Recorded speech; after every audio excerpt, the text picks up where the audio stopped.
All right, welcome to sustainability. We're talking about sustaining biodiversity. And so 8.1 is going to deal with sustainability or more dealing with forests, making sure that we understand how forests are being cut down, how forests are being managed, and making sure we don't go too much and take out what we need. Again, we kind of talk about this before about sustainability, making sure we can sustain things. But I'm just going to go through each slide and kind of explain each thing. So, the world's forests are going to cover 1/3 of land area provided and provide an important ecosystem service. So, what you're going to see is that these forests are very important because one, they're going to store carbon dioxide. So, again, that's going to cut down on CO2 levels in the atmosphere. That's going to be very important, right? But it's also going to provide oxygen for us. So, that's really good for us. That's why we need trees. So that we can provide that oxygen for us and take CO2 out of the air, which can cause greenhouse gas, causing the earth to warm and all that cool stuff. You're also going to see that it's going to support an energy flow. There is a nutrient cycle with forests, and so you're going to see that nutrients such as phosphorus, nitrogen, carbon, all these different things are going to cycle throughout the system. You're also going to see that there's going to be reduced erosion. So, again, erosion essentially is just the diminishing of rocks or the dismantling of rocks, of land, and all that. So, what you see is that these forests are able to keep things together. They're not going to degrade over time. They had the ability to absorb, release water, purify air and water. So, what they do is that they take in, let's say, pollution and all that. The pollution would store in the trees essentially, and so the water and air would be purified. They're going to influence climate, and again, we kind of talked about that. What's living in that area, control how much CO2 would be in the air and all that. And again, it's going to provide habitats, it's going to provide homes for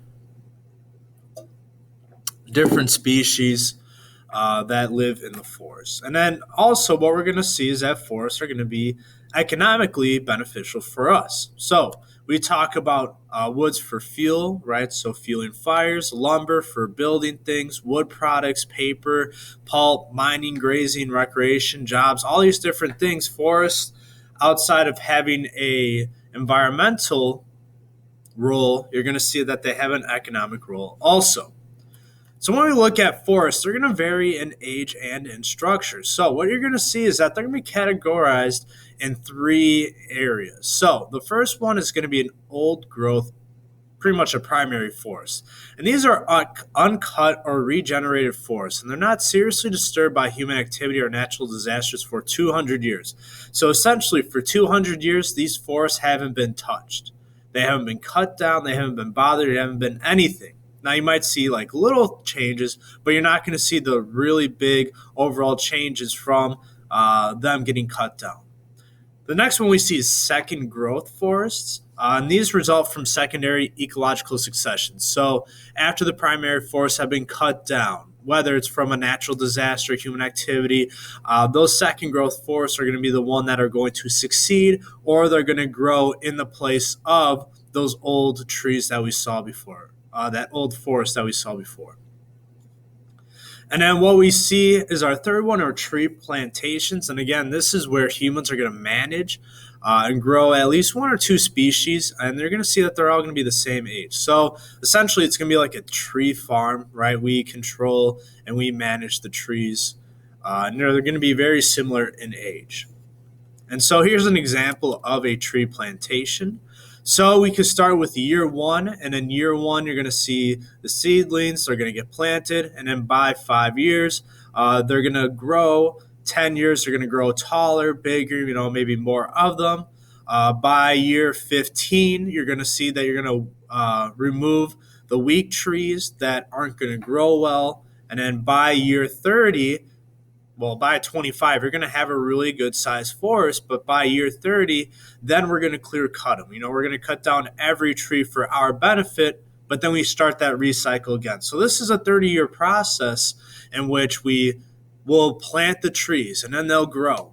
And then after the 30 years of growth, then we cut them down for our economic use. So again, we determine how these trees grow, and we pretty much manage the life of them. Okay, we get rid of any of the weak trees, and then we keep the strong trees. And by year 30, we cut them down, and then we start the recycle or restart the cycle again. And so again, the purpose of this is both economic and for science. So with economic, obviously, we need trees for different things: furniture, houses, a lot of recreational things, um, paper, fuel. There's a lot of uses economically. But the science is this: is that we want to cycle it so we don't lose it. Right? It's one of those renewable resources that we have to take care of. By reseeding and replanting these trees, what's going to happen is we're going to allow them to grow. And just as we mentioned before, they do a lot of things for the environment. We talk about CO2, taking in CO2, cleaning air, cleaning in water, taking in water, preventing erosion, right? So they have a lot of different uses. We don't want to cut too much down because what happens is we don't have it anymore. Not only do we not have it for our economic gain, but we're not going to have it for the environmental need that is needed for it. So again, we had this 30-year process so that we could allow the trees to get as tall and as big as they can. And from that, we could take advantage of it. Okay? We can go and get the most out of it without damaging the environment too much. And so that's the whole focus of this cycle, not depleting all the trees at once and allowing for these different habitats, these different ecosystems to have some type of system, to have some type of consistency. And so allowing these trees to get big and strong.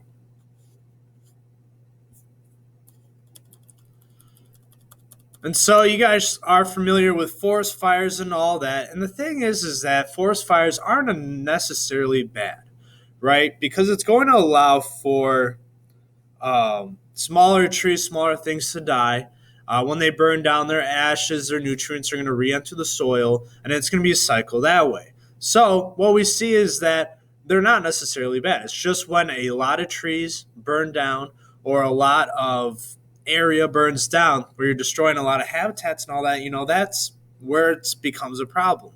So you're going to see two types of fires. You're going to see a surface fire or you're going to see a crown fire. And a surface fire is usually just going to happen at the floor of the forest, right? So usually you're only going to burn the undergrowth or leaf litter, maybe killing seedlings, small trees, but the more mature leaves, or not leaves, trees are going to be spared. They're going to allow for most of the trees to survive, and all the wildlife that live in that area, they're going to be able to escape. And again, why it can be beneficial is that it's going to burn all this flammable material. It's going to free the nutrients, release some of the seeds from the material being burned, and essentially you're just controlling destructive things that could be there, right? So destructive insects, maybe some diseased trees that might be in the area, they might burn down also. So again, it helps keep consistency and it helps essentially maintain that forest. We look at crown fires though, and this is when it's going to leap from treetop to treetop. And instead of just killing that undergrowth, burning that leaf litter and smaller trees, now you're seeing whole trees burn down. You're going to see that whole forests are burning down. Buildings are being damaged, all these different things. Wildlife's getting killed. This is a bigger impact, and this is a higher magnitude or just a worse fire that we see. All right. So again, surface fires are okay. Again, it's going to help with cycling and all that. But with the crown fire, you're taking out the mature trees, killing a lot of wildlife and buildings that are in that area. And so again, this is an example of a surface fire. Again, you can see that the bottom or the floor of the forest are just burning. You're seeing some of these trees are fine. They're not going to get burned down. But with the crown fire, what we're going to see is that everything's being burnt down. And so, kind of getting away from that, there are going to be several ways to harvest trees. And one of them is selective cutting. And so with selective cutting, you're going to see that intermediate aged or mature trees are cut singly or in single groups. You're not going to see a full strip, or you're not going to see all of them like a clear cutting. You're not going to see all of them get cut down, but you're going to just see selected trees being cut down. Clear cutting is when all trees are removed from a geographic area. So again, this is most effective, least costly, but again, it's going to harm ecosystems. There's not a lot of planning involved with it. All the trees are cut down in that area. So economically, probably a good thing. Environmentally, not so much. And then strip cutting, trees are removed in sections parallel to a feature such as a road. So again, you're going to see strips of them cut down. Again, not all the trees are cut down, but it's going to be beneficial because not all the trees are getting cut down. And human-wise, it's going to be more geographically beneficial for us. It's going to help us more with cutting those strips down because it helps with us, move around those areas, maintain that area. And so again, what we see is that A, with selective cutting, again, some trees are cut down while others not. With that strip cutting, again, maybe this strip here is cut. Maybe this was cut a year ago. This was a few years ago. And then this is just a dirt road, so it's beneficial for that dirt road that the trees aren't in the way, possibly not falling down in the road. And then what we see here is just clear cutting. And I want to point something out. What we see with the selective cutting, when we see with the strip cutting, is that we see that this is a clear stream. And that is because of that dirt. It's because of that land that's not being eroded. So the loose soil, that loose land, is not falling into the stream. But what we see with clear cutting is that since the soil's loose, since that dirt, that land is loose, it's going to go into these muddy streams. And so you're going to see that it's heavily, it has a better concentration of soil, dirt, all that in the waters compared to the clear stream where the forests are going to keep that more intact. So the impacts of deforestation. So essentially deforestation, what we see is that it's going to be temporary or permanent removal of large areas of forest for agriculture, settlements, or other uses. It has eliminated almost 50% of all forests in the last 8,000 years.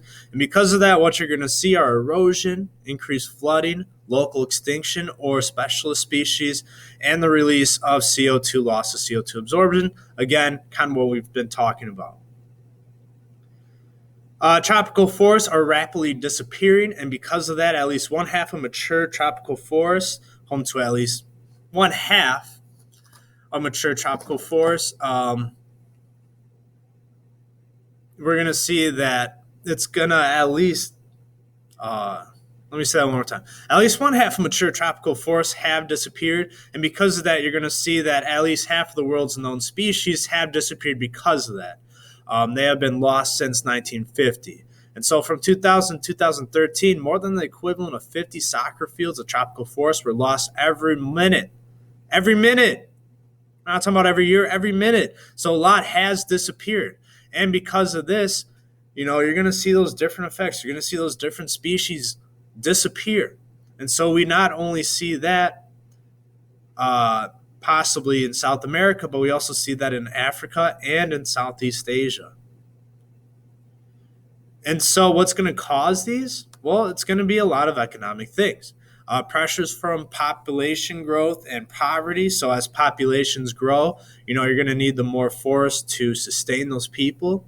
Government subsidies for large-scale logging and ranching. So again, the government approves of people cutting down these forests. And what you're going to see is that because of those, that's kind of a main thing, but you're going to see in some different areas that it's very specific for that geography, for that environment. So in South America, cattle grazing and cropland, they need that area for agriculture, for all those different things. Indonesia, Southeast Asia is for the oil palm plantations so that they can get the oil that they need. And then African forest, what we see is for firewood and for agriculture. Okay, so kind of like that agricultural revolution that we saw in the United States. So the impacts of deforestation on rainforests with deforestation cycle, you're going to see that there's going to be building of roads, harvest bigger, best trees, sell land to ranchers. And so what they're going to do is they're going to burn and clear land for grazing. And then you're going to sell the farmer settlers, land becomes useless, right? So these forests essentially are going to be overused, and then they're not going to be useful as they were before. And because of the deforestation, what you're going to see is you're going to see less species in that area. It's going to destroy biodiversity. It's going to reduce rainfall. It's going to lead to drier seasons because of that cycle, because of the warmer atmospheres in those areas. You're going to see that the precipitation, the water coming from these different forests aren't going to be there anymore. So, with less water in the area, you're not going to see as much rainfall. You're going to lead to drier conditions.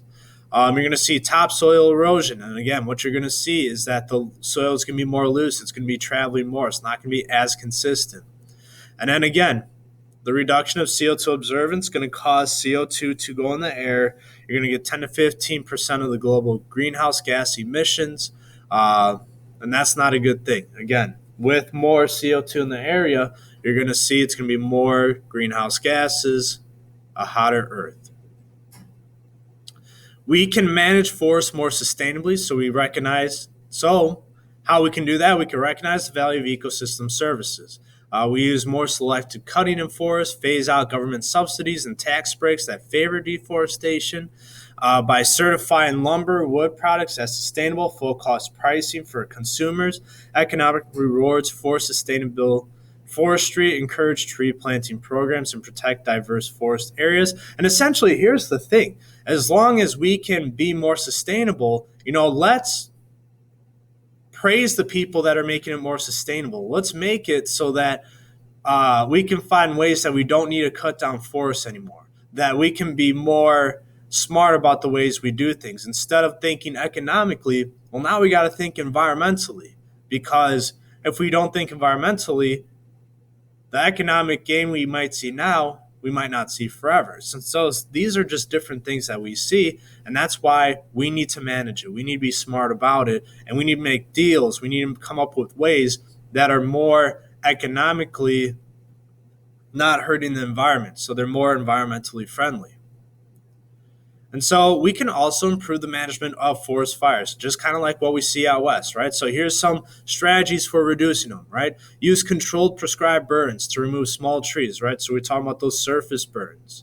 Allow fires on public land to burn as long as they do not threaten life or structure. So if something's going, it's not going to harm people, let it go, let it ride out. Have thin tree vegetation around buildings. Again, this is just so that the tree population's higher. You're not cutting down as many trees. Make it a norm to have trees in neighborhoods, by houses, all these different things. Eliminate the use of wood shingles in siding and construction. Again, we can move towards metal. We can use plastic, all these different things. Again, it's just a shift in the different material that we use, but try to stray away from using those shingles. Come up with more efficient ways, more better ways to use stuff. Use solar powered micro drones for early forest fire detection. So again, if we can figure out a fire is going on, we can detect it, we can control it. All right, 2 more slides real quick. And then we can reduce the demand for harvested trees. So 60% of the wood consumed in the United States is wasted. Well, how can this be reduced? Use other non-tree fibers such as kenaf and hemp to yield more pulp per area and require less pesticide. Limit the use of throwaway paper products made from trees and reusable products. So again, instead of using a paper plate, maybe use a plate that you can wash, that you can reuse. And then stop cutting fuel wood for forests. Establish plantations of fast-growing trees and shrubs so that we can have that renewable resource that we can have over and over again. And then there are several ways to reduce tropical deforestation. We could provide aid or debt relief for sustainable forestry, debt for nature swaps, conservation concessions, crack down on illegal logging and create conservation reserves. So again, restore, manage our forest. Subsidize tree planting, so making it an incentive or make it a good thing for people who want to plant trees, and then the government can pay you to do that. buy only wood and wood products certified sustainable. So again, things that aren't going to run out quickly, but stuff that we can reuse over and over again. And then again, reduce poverty, slow population growth. Again, we don't want the population to get too out of hand, because the more people we have, the more poverty we have, the more that we feel that we have to use the forest to solve that problem. Okay. So again, here was 8.1 about sustainability, how trees grow, how or what we're doing deforestation wise, but also with the different plantations. And here are the different things.